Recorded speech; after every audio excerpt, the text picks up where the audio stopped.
Hello dear students. आज का हमारा टॉपिक है बच्चों infectious diseases, aetiology, pathogenesis and consequence.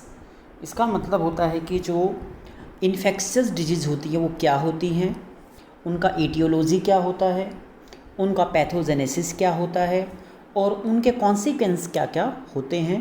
इस टॉपिक में हम उसके बारे में बात करेंगे।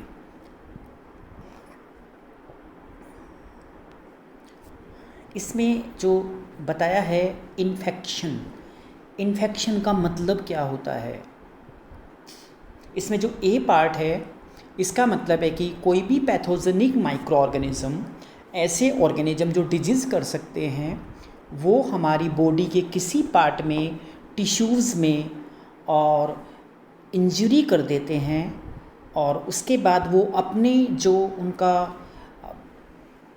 उनका जो वॉल्यूम है वो बढ़ जाता है, इंक्रीज़ हो जाता है और हमारे जितने भी पार्ट है जहाँ पर इन्फेक्शन होगा उसको इन्वेजन करेगा, वहाँ पर टॉक्सिन्स छोड़ेगा, वहाँ पर वो डिफरेंट टाइप्स के अपने जितने भी वहाँ पे उसमें जो टॉक्सिन्स होंगे वो हमारी बॉडी के जो सेल्स हैं उनको ख़राब करेंगे, उनको इन्वेजन करेंगे और वहाँ पर जो है इंजरी हो जाएगी, वो वेसल्स टूटने स्टार्ट हो जाएंगे।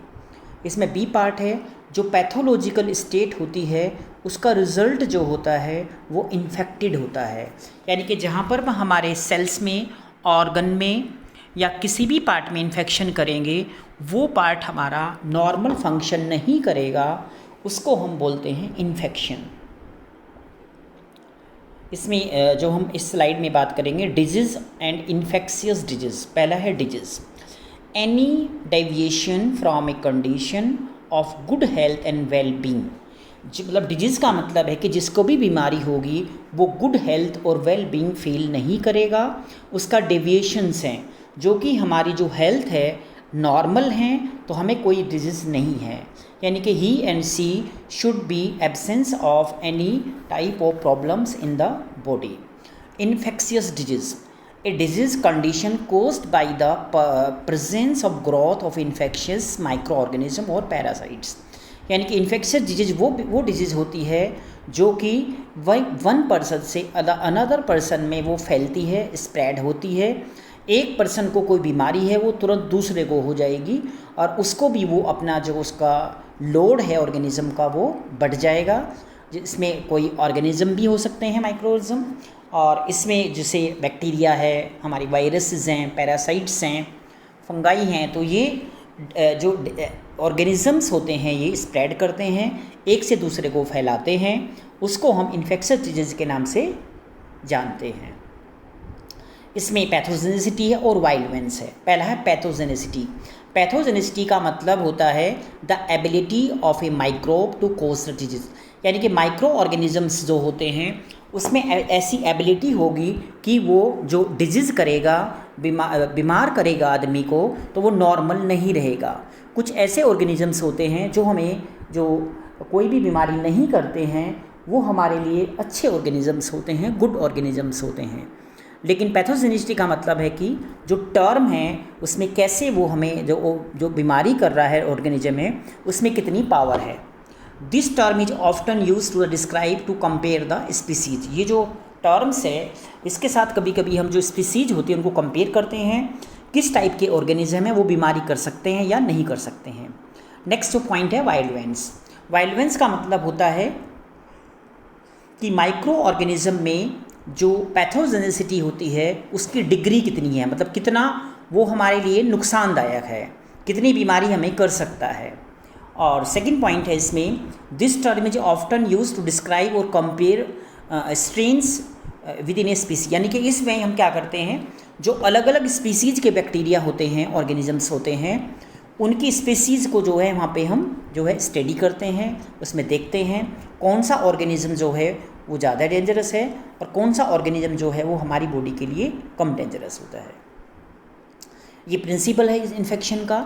Understanding the basic principles of infection is essential for any health care worker in any field of the health care, यानी कि किसी भी जो भी हेल्थ केयर के होते हैं वो उनको ये पता होना चाहिए, अंडरस्टैंडिंग होना चाहिए कि जो इन्फेक्शन होता है उसके लिए जो है हेल्थ सबसे इम्पोर्टेंट होती है, और किस तरीके से वो हमारी बॉडी में एंट्री करते हैं, कैसे कैसे वो बीमारी फैला सकते हैं, हर एक हेल्थ वर्कर को ये पता होना चाहिए। जैसे फर्स्ट डिजीज़ ट्रांसमिशन, एक बीमारी दूसरे के अंदर चली जाएगी, इसको डिजीज़ ट्रांसमिशन बोलते हैं।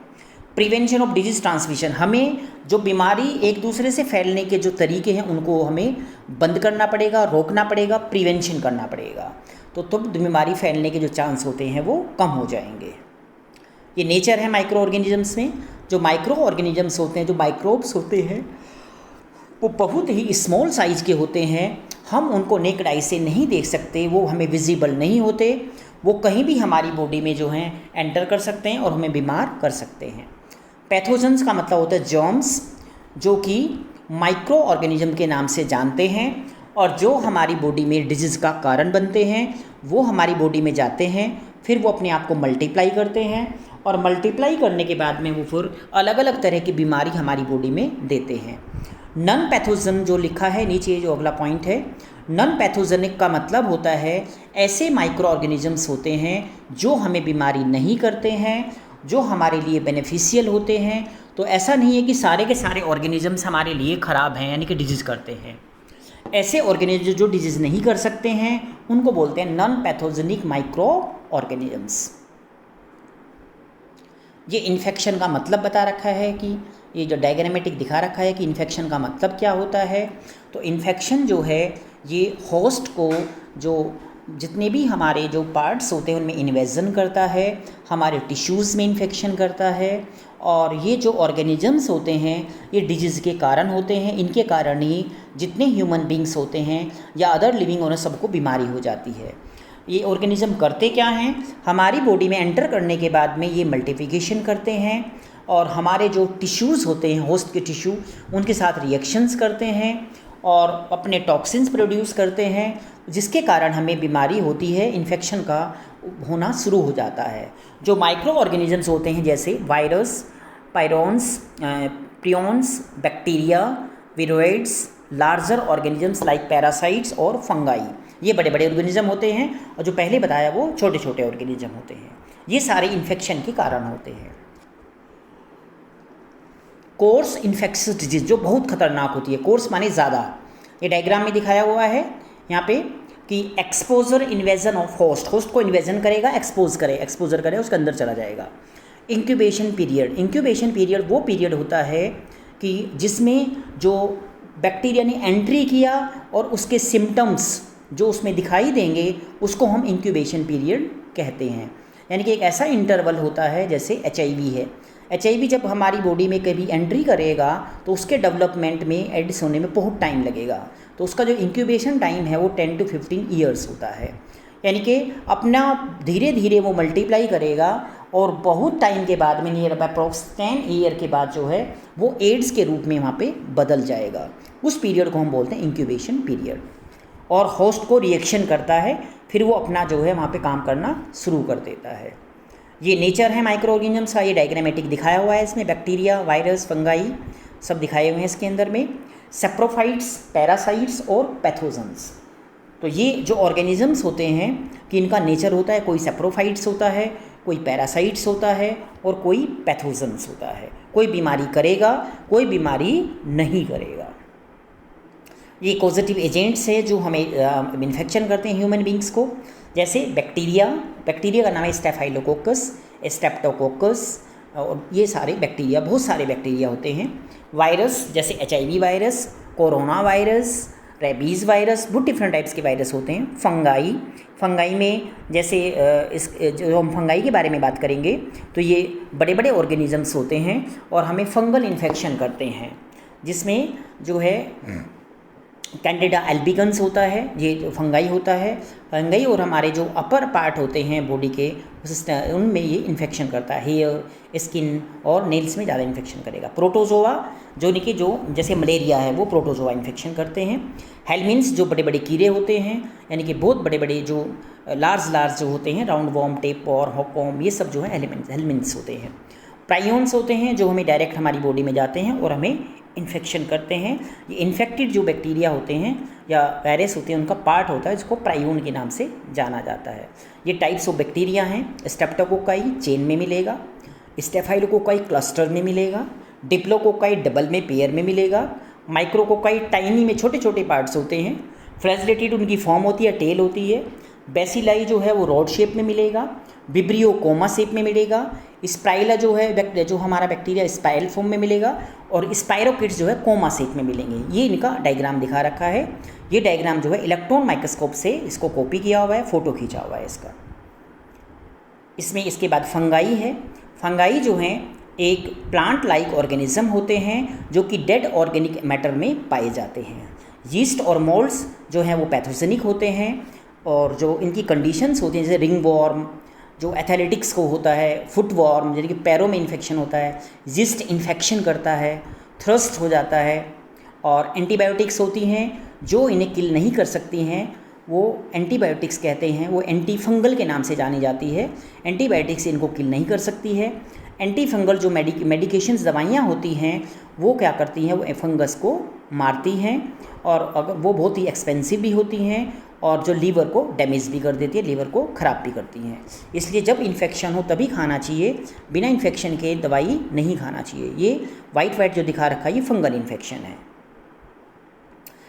इसमें प्रोटोजोआ हैं। प्रोटोजोआ को हम बोलते हैं इसमें एनिमल लाइक जो ऑर्गेनिजम्स होते हैं, और वो डिकेड मटेरियल्स के ऊपर प्रेजेंट होते हैं और कंटामिनेटेड वाटर में पाए जाते हैं। बहुत सारे फ्लैजेलेटेड होते हैं, कुछ फ्लैजेलेटेड नहीं होते हैं, कुछ मूव कर सकते हैं, कुछ मूव नहीं कर सकते हैं। जैसे एक नाम है मलेरिया, ट्राइकोमोनास और अमीबिक डाइसेंट्री। जो मलेरिया है ये हमारे ब्लड में इन्फेक्शन करता है, आरबीसी में इन्फेक्शन करता है।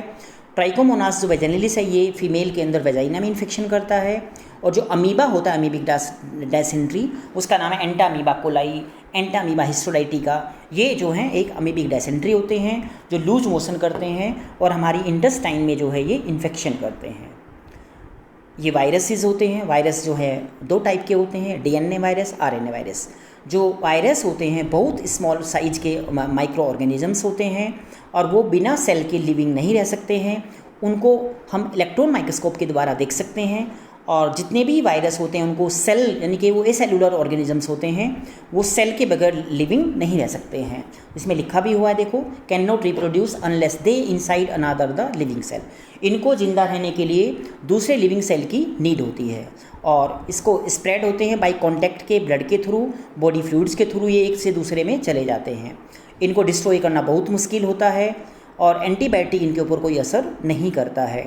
और ये जो डिजीज़ करते हैं इनमें बहुत सारी बीमारियों के नाम हैं, जैसे कॉमन कोल्ड, ये एक वायरल इन्फेक्शन है, चिकन पॉक्स वायरल इन्फेक्शन है, hepatitis B, हार्पिस, measles, वार्ट्स disease, polio, influenza, ads, ये सारी जो बीमारी हैं, ये सारी डिजीज़ जो हैं ये वायरल इन्फेक्शन के कारण होती हैं। इसमें जो इन्फेक्शन है उसके जो इसमें टाइप्स बता रखे हैं। प्राइमरी इन्फेक्शन जो री इन्फेक्शन के नाम से जाना जाता है, एक सेकेंडरी इन्फेक्शन होता है, एक फोकल इन्फेक्शन होता है, एक क्रॉस इन्फेक्शन होता है, एक नोजोकोमाइल इन्फेक्शन होता है जो हॉस्पिटल में होता है, एक लैट्रोजेनिक इन्फेक्शन होता है। ये टाइप्स ऑफ इन्फेक्शन होते हैं जो हमें अलग अलग तरीक़ों से हमारी बॉडी में जो ऑर्गेनिजम्स हैं वो इन्फेक्शन करते हैं। और सोर्स ऑफ इन्फेक्शन क्या है, एंडोजेनियस इन्फेक्शन, एक्सोजेनियस इन्फेक्शन, ठीक है ना। तो ये सब कुछ इसमें बताया हुआ है कि एंडोजेनियस इन्फेक्शन क्या होता है और एक्सोजेनियस इन्फेक्शन क्या होता है। तो क्लिनिकल इसमें प्रेजेंटेशन है दिखाया इसमें कि एब्रेंट इन्फेक्शन जो है सब क्लिनिकल इन्फेक्शन के नाम से जाना जाता है। एब्रेंट जो इन्फेक्शन होता है वो जो है जितने भी ह्यूमन बीइंग उनको इन्फेक्शन करता है। एटिपिकल इन्फेक्शन जो बहुत कम होता है, और लेटेंट इन्फेक्शन जो होता रहता है, जो सबको बार बार इन्फेक्शन होता है, उसको लेटेंट इन्फेक्शन के नाम से जानते हैं। ये सोर्स ऑफ इन्फेक्शन है।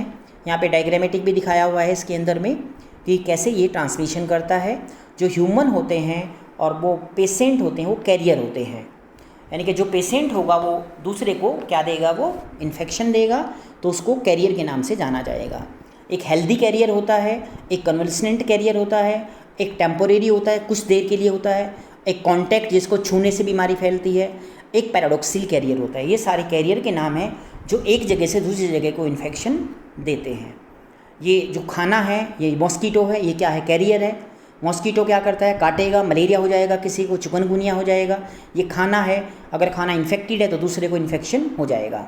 एनिमल्स जो हैं ये स्प्रेड करते हैं। इंसेक्ट वेक्टर होते हैं जो फैलाते हैं। मैकेनिकल वेक्टर होते हैं और बायोलॉजिकल वेक्टर्स होते हैं। सोयल मिट्टी के थ्रू इन्फेक्शन होता है, वाटर के थ्रू और फूड के थ्रू। ये सब जो है बीमारी फैलाने के जो हैं ये सोर्स ऑफ इन्फेक्शन है। इसके बाद हम बात करेंगे डायरेक्ट इन्फेक्शन के बारे में। डायरेक्ट इन्फेक्शन का मतलब होता है कि इमीडिएटली जो ट्रांसफ़र हो जाता है किसी दूसरे के अंदर में और तुरंत उसको बीमारी हो जाती है, उसको हम डायरेक्ट इन्फेक्शन करते हैं। ये कॉन्टैक्ट होता है जो नॉर्मल हेल्दी पर्सन है और दूसरा जो इन्फेक्टेड पर्सन है, इन दोनों के आपस में मिलने से वो इन्फेक्शन फैल जाता है। इसके बाद जो दूसरा जो होता है वो टचिंग करने से, बाइटिंग करने से, किसिंग करने से, सेक्सुअल इंटरकोर्स करने से, सेक्स करने से एसटीडी हो जाती है, सेक्सुअल ट्रांसमिटेड डिजीज़, एड्स हो जाता है। और डायरेक्ट जो प्रोजेक्शन होता है वो ड्रॉपलेट्स, कहीं खांसा छींका तो उस दूसरे के अंदर चला गया, कफिंग के थ्रू, स्नीजिंग के थ्रू। तो ये डिस्टेंस में रखना चाहिए हमें एक दूसरे से कम 1-2 मीटर का, ताकि हमें ड्रॉपलेट्स ना आ जाए। और कुछ जो डिजीज़ के एग्जाम्पल इसमें बताए गए हैं वो है usually direct AIDS, syphilis, gonorrhoea और जो है कॉमन कोल्ड।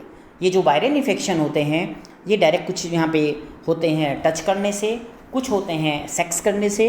तो ये सब बीमारी जो हैं इस तरीके से बॉडी में आती है। इनडायरेक्ट जो ट्रांसमिशन होता है उसमें 3 टाइप्स का होता है, airborne disease, vehicle borne disease और vector borne disease. Airborne disease वो बीमारी होती है जो हवा से फैलती है, यानी कि जो माइक्रोब्स होते हैं वो हवा में आ जाते हैं। उसमें एरोसेल्स का नाम देते हैं इसको हम। एरोसोल्स जो होती हैं वो सूटेबल होते हैं और वो एंट्री कर जाते हैं हवा में और रेस्पिरेशन के थ्रू एक आदमी से दूसरे आदमी के अंदर वो चले जाते हैं ट्रैक्ट के अंदर और फिर वो अपना इन्फेक्शन शुरू कर देते हैं।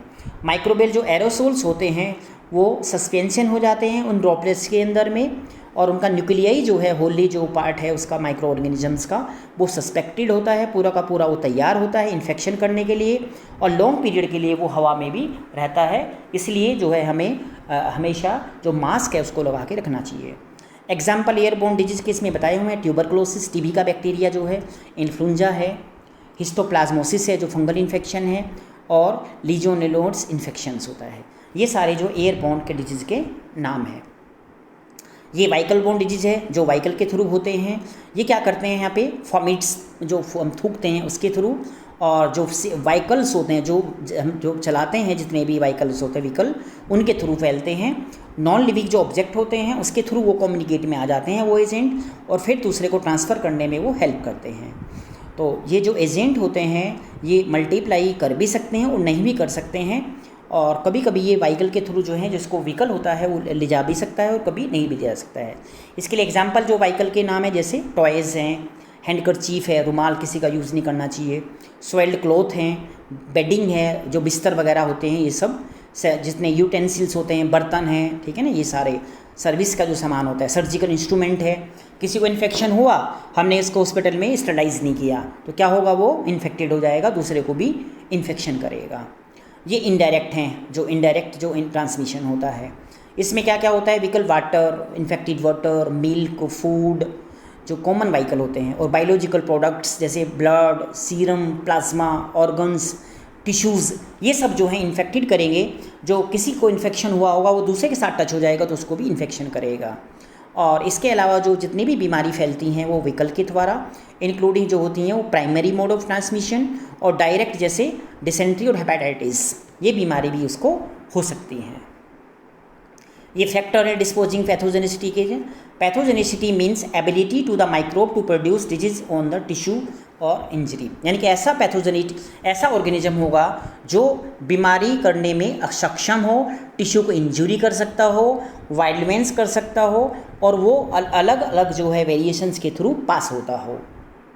ये फैक्टर्स इसमें इन्वॉल्वमेंट होते हैं। वाइल्डमेंस और पैथोजेनिसिटी के बारे में बात करेंगे। पैथोजेनिसिटी का मतलब होता है it is the capacity of microbe to cause the disease. ऐसा माइक्रोब जो किसी को बीमारी करने में उसकी अक्षमता हो, उसको पैथोजेनिसिटी का नाम दिया गया है। वाइल्डमेंस का मतलब है degree of pathogenicity of specific microbes, यानी कि एक जो ऐसा माइक्रोब होगा वो एक डिग्री पे जो इन्फेक्शन करेगा और वही बीमारी उसको दूसरे को देगा। इसका बेस्ड क्या होता है, इन्वेसिव क्वालिटीज़, टॉक्सिक क्वालिटीज़ और प्रेजेंस ऑफ प्लाई भिम्रिये और अडेंसन चिपक जाएगा। Ability to avoid the host defence, जो डिफेंस मैकेनिज्म होगा उसको भी वो पार कर जाएगा, उसके द्वारा वो बिल्कुल भी नहीं मरेगा और अपना जो इन्फेक्शन करना वो शुरू कर देगा। ये वायलेंस फैक्टर हैं टॉक्सिन्स के। तो state of whole immune system यानी कि होस्ट की इम्यून सिस्टम पे डिपेंड करता है, और पैथोजन जो होते हैं उनके नंबर पे डिपेंड करता है कि कितना नंबर, कितने जो ऑर्गेनिजम्स होते हैं उसमें 10 लाख, 20 लाख, 1 करोड़ कितने ऑर्गेनिजम्स जो हैं होस्ट के अंदर गए हैं, उसको हम इन्फेक्शियस डोज के नाम से जानते हैं। अगर थोड़े जाएंगे तो इन्फेक्शन नहीं करेंगे और ज़्यादा उसमें जाएंगे तो वो इन्फेक्शन उसको तुरंत हो जाएगा। ये वायलेंस के फैक्टर हैं हमारे, जैसे एंजाइमेटिक वायलेंस होता है, जैसे यहाँ पे कोगुलेज स्टेफाइलोकोकस के लिए टेस्ट होता है, और स्टेप्टोकाइनेज स्टेप्टोकोकस पायोजेनिस के लिए। तो ये एंजाइम के नाम हैं। ये इतने जो पैथोजेंस होते हैं ये सारे हीमोलाइसिन करेगा, ल्यूकोसिडिन करेगा, कोलेजिनीज करेगा। ये फैक्टर्स होते हैं जो जाने के बाद एंजाइमेटिक जो है ये वायलेंस अंदर करते हैं बॉडी में। ये फैक्टर्स बताया है इसने, डायग्रामेटिक भी बताया हुआ है, और यहाँ पे ये अडेंशन फैक्टर हैं जो चिपक जाते हैं। जैसे प्रोटीन ए स्टेफाइलोकोकस ओरियस में होती है, प्रोटीन एम जो है वो स्टेप्टोकोकस पायोजेनिस में होती है। तो अलग अलग ऑर्गेनिज्म होते हैं, उनकी अलग अलग प्रोटीन्स होती हैं जो किसी के साथ अडेंशन होती है, चिपक जाती हैं और फिर वो दूसरे को बीमारी करते हैं। और जो इन्फेक्टेड पेशेंट है उसको तो करेंगे ही वो, बट दूसरों को भी अगर बीमारी ये इसके थ्रू होगी तो उनको भी ये अडेंशन करेंगे, बीमारी करेंगे। एंडोटॉक्सिन्स क्या होता है? एंडोटॉक्सिन्स जो है वो ऐसे वेस्ट प्रोडक्ट होते हैं जो ऑर्गेनिज्म के द्वारा बनाए जाते हैं, छोड़े जाते हैं। तो यानी कि लिपोपॉलीसैकेराइड जो एंडोटॉक्सिन्स होता है वो ग्राम नेगेटिव बैक्टीरिया में पाया जाता है, और वो फीवर, ब्लड को ब्लड प्रेशर को चेंज करता है, इन्फ्लामेशन करता है, लीथल शॉक यानी कि हमारे सेल्स को तोड़ देगा, हमारे लिए लीथल होगा, जहर होगा हमारे लिए, और जितने भी टॉक्सिक इवेंट्स होते हैं सब में वो अपना पार्ट प्ले करेगा। एक्सोटॉक्सिन का मतलब होता है कि वो टॉक्सिन्स जो सेवरल टाइप्स की जो प्रोटीन से मिलके बनते हैं और एंजाइम प्रोड्यूस करते हैं और वो सिक्रीटेड करते हैं पैथोजन के अंदर, पैथोजन के द्वारा सिक्रीट होते हैं वो, और जितने बैक्टीरिया होते हैं वो एक्सोटॉक्सिन छोड़ते हैं। इसमें बहुत सारी जो मेजर कैटेगरीज है जैसे साइटोटॉक्सिन्स, न्यूरोटाइस्टोक्सिन और एंटोटॉक्सिन्स। ये जो टॉक्सिन होती हैं ये कोई हमारे सेल को तोड़ेगा, कोई हमारे नर्वस सिस्टम को ख़राब करेगा, कोई हमारे जो अदर जो पार्ट ऑर्गन हैं उनको ये ख़राब करेगा। ये मॉडिफिकेशन है ऑप्टोक्सिन का है। जो टॉक्सिन्स होता है ये केमिकल होता है और ये मॉडिफिकेशन होता है, टॉक्सोइड बन गया यहाँ पे ये। और टॉक्सिन जो मॉडिफिकेशन हुआ उसने एंटीजेनिक डिटरमिन के वो एंटीजन में बन गया, और वो इस तरीके से हमारी जो बॉडी में सेल्स हैं उनके पास आ जाएगा और फिर उनको वो इन्फेक्शन करेगा। तो बच्चों आज का जो हमारा टॉपिक था ये कंप्लीट हो गया है। तो इसमें इन्फेक्शन और पैथोजेनिसिटी के बारे में आप इसको वीडियो को देखना, तो जिससे आपको नॉलेज गेन होगी। थैंक यू बच्चों।